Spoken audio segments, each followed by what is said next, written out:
Hello everyone, welcome to Editions 360 Info. Today we're going to talk about ABS and MBS product. So the term itself determines that it is an asset or the loan. So when you say loan, it can be classified into credit card, housing loan or the personal loan. So we have to segregate into two. One is in the special purpose vehicle. The other one is like the loan provider, who actually maybe we can term them as SBI, the State Bank of India. So the State Bank of India, right? So they will always render a loan to the customer in the form.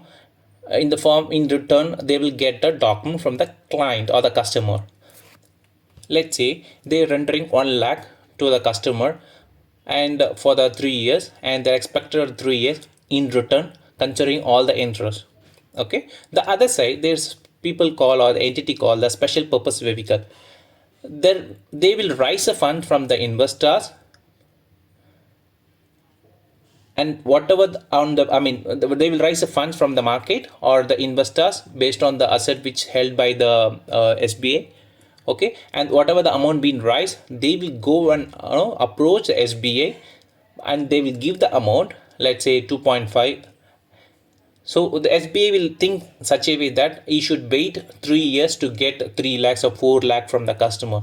Rather, he would surrender, or they will sell off all the asset documents to the special purpose vehicle, and SPV, like the special purpose vehicle, right? They will appoint the bank as an income collector, because they are the one who actually facing the customer, and they are the one who actually distribute the loans to the customer, right?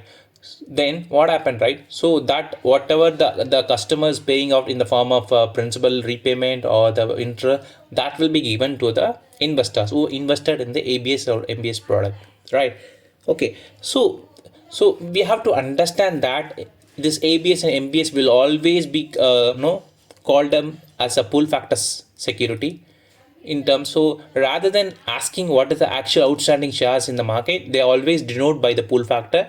So when you say pull factor, right, they always see as a outstanding principal amount divided by the actual principal balance. So when you say when you bought or when you took any loan from the bank, right, or when you invested something in the ABS MBS product, right? So whatever the amount being invested and whatever this left over, that will be calculated. Let's say, and the always the pull factor will be 1. What are the situation will be at 1? So when you say, like, when you invested 1 lakh and it is still outstanding as 1 lakh, so 1 lakh divided by 1 lakh will be a 1 pull factor rate. So let's say if the customer or when the issuer is paid off 20,000, only 80,000 is left. So in such case, 80,000 divided by 1 lakh. So then in such case, the pull factor will be 0.8. You may think, is it only possible that pull factor should be less than 1 or 1? No, it's not at all. Whenever the customer, right, who actually took the loan from the bank, if they fails, that interest will be included in the actual original principal amount. Okay, so how do you calculate that? You have to include that amount in the outstanding principal way, so that will increase your pull factor security. So the pull factor rate. I hope this clarifies you better way. So keep supporting and keep subscribe. Thank you for watching this video. Thanks you.